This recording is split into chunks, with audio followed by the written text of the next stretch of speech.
انا اذا لمن الآثمین، تو ہم گنہگار لوگوں میں سے ہو جائیں گے اگر ہم نے اللہ کی اس گواہی کو چھپایا۔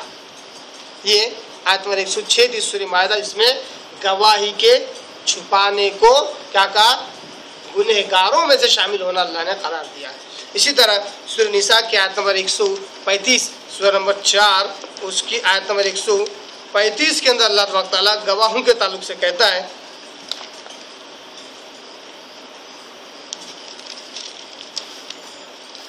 سورہ نساء سورہ نمبر 4 پارہ نمبر 5 کے اندر آیت نمبر 135 میں اللہ کہتا ہے، بڑی ہی پیاری آیت ہے، رکو نمبر 20 کی پہلی آیت، یا ایھا الذین آمنوا کونوا قوامین بالقسط شہداء للہ ولو علی انفسکم او الوالدین والاقربین، اے ایمان والو کونوا قوامین،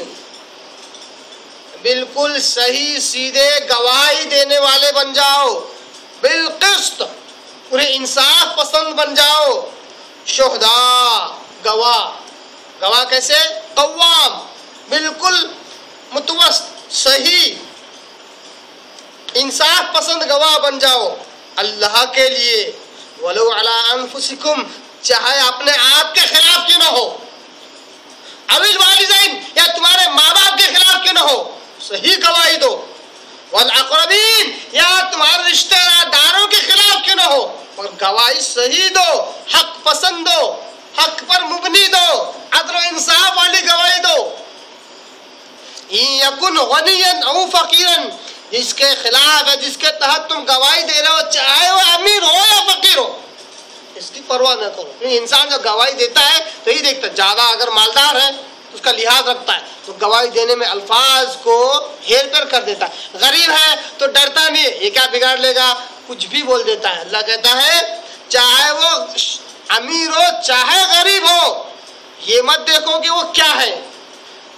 فاللہ اولا بہما، امیر اور غریب ان دونوں سے بڑھ کر اللہ ہے، جو تمہیں گواہی دینے کو، حق پر مبنی گواہی دینے کو اللہ تبارک تعالیٰ تمہیں حکم دیتا ہے، کہتا ہے فلا تتبعوا الہوی ان تعدلوا، اور اپنے نفس کی، اپنے خواہشات کی پیروی نہ کرو انصاف کرنے میں، انصاف کے ساتھ گواہی دینے میں اپنے نفس کی پیروی نہ کرو، اپنے خواہشات کی پیروی نہ کرو۔ وَإِن تَلْوُوا أَوْ تَعْرِضُوا، اگر تم اس سے منہ پھیرو گے یا زبان دباؤ گے، گواہی دیتا انسان کیا کرتا ہے، جھوٹی گواہی دے رہا ہو تو زبان دباتا ہے، الفاظ کھا لیتا ہے، الفاظ میں ہیر پھیر کر دیتا ہے۔ وَإِن تَلْوُوا أَوْ تَعْرِضُوا، اگر تم زبان دباؤ گے یا اس سے منہ پھیرو گے، فَإِنَّ اللَّهَ كَانَ بِمَا تَعْمَلُونَ، یاد رکھو اللہ تبارک تعالیٰ تمہارے اعمال کو دیکھ رہا ہے، فَإِنَّ اللَّهَ كَانَ بِمَا تَعْمَلُونَ خَبِيرًا، تمہارے اعمال کا خبر گیرا ہے اللہ تبارک تعالیٰ، تمہارے ایک ایک عمل کو دیکھ رہا ہے، تم اللہ سے بچ نہیں سکتے، تم دنیا والوں سے بچ جاؤ گے، دنیا والوں کی نگاہوں سے بچ جاؤ گے، دنیا والوں کے دھیان دینے سے بچ سکتے ہو، اور اللہ تبارک تعالیٰ تمہارے اعمال کا خبر گیرا ہے، اللہ تمہارے اعمال کو دیکھ رہا ہے، تم اللہ سے بچ نہیں سکتے۔ تو ایسی بہت ساری آیتیں گواہوں پر ہیں، جیسا کہ اس سے پہلے بھی ہم نے صحیح مسلم کی ایک اور حدیث دیکھی جس میں آپ صلی اللہ علیہ وسلم کہتے ہیں خیر الشہداء، خیر الشہداء، بہترین گواہ وہ ہیں جو بلانے سے پہلے گواہی دینے کو آ جائے، کیونکہ ان کی ذمہ داری ہے، معلوم ہے کہ ذمہ داری آ گئی، گواہی دینے کی ہے، گواہ مقرر کر دیے گئے، تو اب بلانے سے پہلے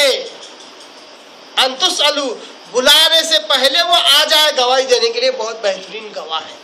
یہ فضیلت ہے گواہوں کی، بہت ساری آیتیں قرآن میں ایسی موجود ہیں۔ اللہ سے دعا کرتا ہوں کہ اللہ تعالیٰ ہمیں قرآن کو صحیح سمجھنے، اس پر عمل کرنے کی توفیق عطا فرمائے۔ اللہ تبارک تعالیٰ ہمیں سچا بنائے، سچوں کے ساتھ رکھے۔ اللہ تبارک تعالیٰ ہمیں سچی گواہی دینے کی توفیق دے، جھوٹی گواہی دینے سے اللہ ہمیں بچائے اپنے فضل و کرم سے۔ اللہ تبارک تعالیٰ ہمیں قرآن مجید کے، احادیث مبارکہ کے، اسلام کے مسائل کو سمجھنے، اس کو اپنی زندگی میں لانے اور دوسروں تک پہنچانے کے اللہ ہمیں توفیق عطا فرمائے۔ وآخر دعوانا